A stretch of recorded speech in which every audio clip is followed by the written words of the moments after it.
They say the dead tell no tales, but sometimes their silence screams louder than any confession. On a cold November night in Rain City, a man sat on the bench at Pier 9. The fog was rolling in like a white tidal wave. He was dressed immaculately. A brown suit, polished shoes. He was looking at the sea, waiting for a ship that would never come. I approached him slowly. "Sir," I asked. No answer. Just the sound of the rain hitting his hat. I touched his shoulder. He slumped forward, cold, stone cold. The cigarette in his hand had burned down to his fingers. The Silas Vance files, case 001, the silent passenger.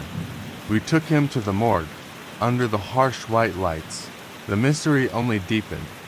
No wallet, no ID card, no keys. His pockets were empty, except for a half-used pack of gum and a bus ticket. But it was his clothes that bothered me. I checked the collar, then the lining.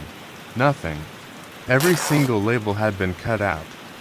With surgical precision, it was as if he wanted to be a ghost. Who goes to such lengths to be forgotten? A spy, a traitor, or a man running from himself. The coroner called me back in. "Vance, look at this." He pointed to the trousers.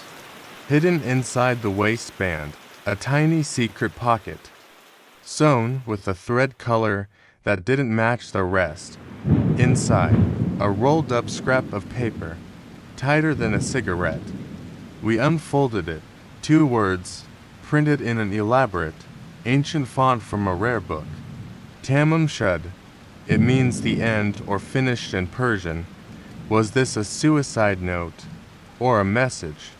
The bus ticket in his pocket led me to the central station, the cloakroom. I showed the ticket to the clerk. He handed me a brown suitcase. It had been sitting there for a week. I opened it, hoping for a name. Instead, I found tools of a trade I didn't recognize. A stenciling brush, a knife, and a coat. A coat that looked exactly like the one the dead man was wearing. But when I examined the coat in the suitcase, the stitching was different. It was American make. The man on the beach was wearing a copy, a fake. Someone had dressed him. I went back to the TAMAM SHUD paper.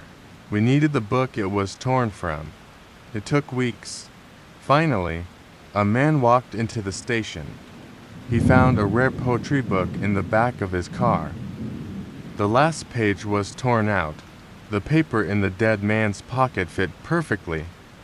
But on the back cover, visible only under ultraviolet light, was a faint indentation. A phone number and a code. I dialed the number. My heart was pounding. A woman answered. Her voice was shaking. She lived in a mansion on the hill. I drove there. She opened the door. Jessica, a nurse.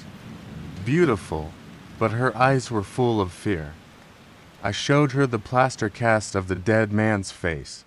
She didn't scream. She just looked away.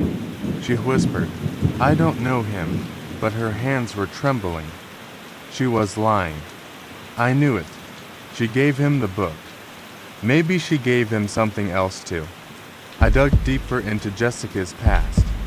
She wasn't just a nurse. She spoke 4 languages. She worked in the capital during the war. And the dead man, we finally found a trace of his DNA on the suitcase handle. He was a biological courier. The TAMAM SHUD note wasn't poetry. It was a code for mission complete. He wasn't murdered.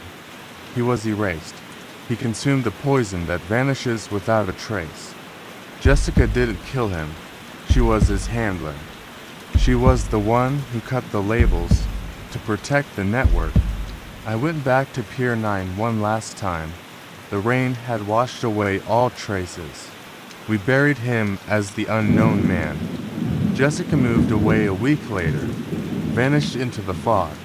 Some secrets are too dangerous to be solved. Some passengers are meant to remain silent. Good night, Rain City. Next time, the clockmaker who built a bomb inside a watch